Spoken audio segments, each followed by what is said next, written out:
When I first came out of college, my dad asked me if I wanted to consider coming back with him in a Volkswagen dealership we owned.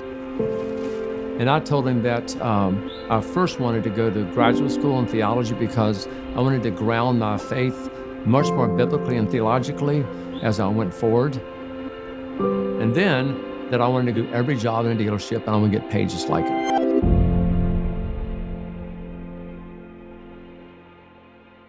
I remember working as a technician, and I'd been a really good student along the way, and I was a very average technician.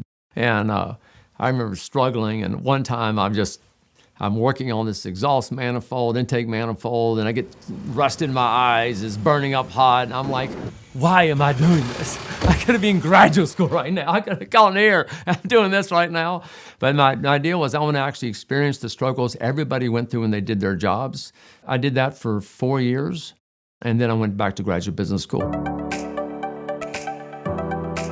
I began to develop kind of some basic premise, and one of them was that what space had God given me to have influence?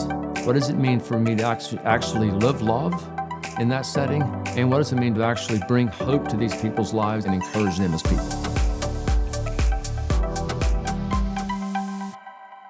You can be in the car business a lot of places, but if you want to do it differently and better, and you want to provide a very, very different experience for people, this is about the only place you can do that. Everything that we do is about building trust with our customers, and I think Don has done a good job of instilling that in his management and his leaders in the company, how we take care of our customers, how we take care of each other as employees, and also how we look to serve the community that we live and work in. This is, for a lot of people, the second most, and for some people, the most expensive purchase they're ever going to make. So to me, what's different about that is that we care that we're going to affect their whole life if we do this wrong. If we looked in terms of biblical language and said, what do we want to be about?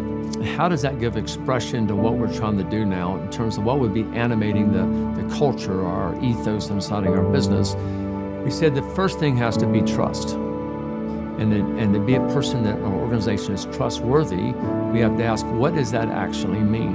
If you came in for service, what would that look like? If you came in and bought a car from us, what would that look like? And we deconstructed everything we did in the business, everything all the way.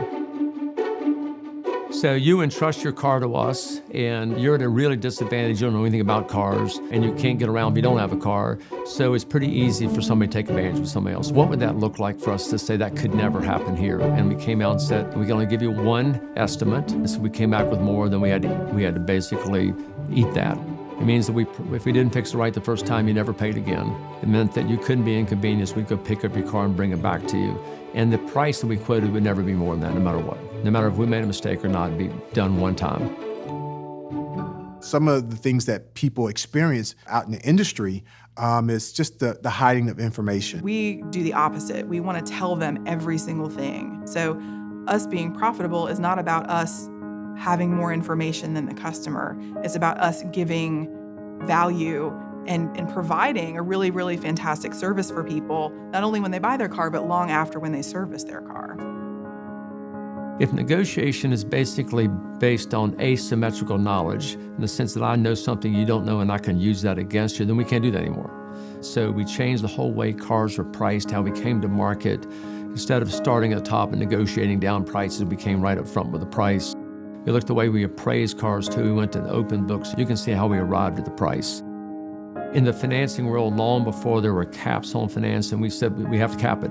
Doesn't make any difference what the law is. We have to cap it because we said your ability to negotiate should not determine the price you pay. It should be the same offer everybody gets. Warranties on our used cars, we put a 100,000-mile warranty on a used car. So we have to figure out how to manage that cost. So that meant we had to get better reconditioning. So we developed a very detailed process so we knew with confidence the car would really last. And then we put a money-back guarantee because we said that's what you would do for your neighbor. You'd be able to offer something back again. And people said, I must be crazy.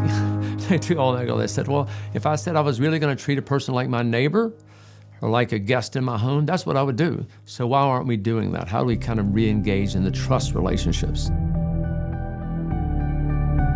Trust has underneath it keeping your promises, always, regardless of the cost. It means that you would never advantage yourself to the disadvantage of another. It means there can never be any language that's manipulative, deceptive, or puts you at a disadvantage.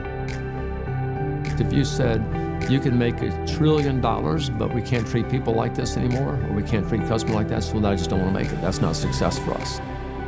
Success has to begin in terms of we can be trusted to always do the right thing for our customer. A place that a person comes to work, they invest their scarce labor capital with me, and they get a full return for their life for having done so. And we're a place that our communities, that we really enhance the communities we're in, that we are a place that if we didn't exist, people wish we were there. Faith is something we actually exercise. It's not an abstract concept. And so how do we actually exercise faith? And love is something we actually live. It's not an abstraction, all right, but it's actually a lived movement in life. And hope is something we actually bring in our very presence. And so we want to connect those to people's lives and say, how do we help this be a place that's worth believing in? How is this a place where you believe you make a contribution and you make a difference in what you do? And how can this be a place where you feel connected as a human being?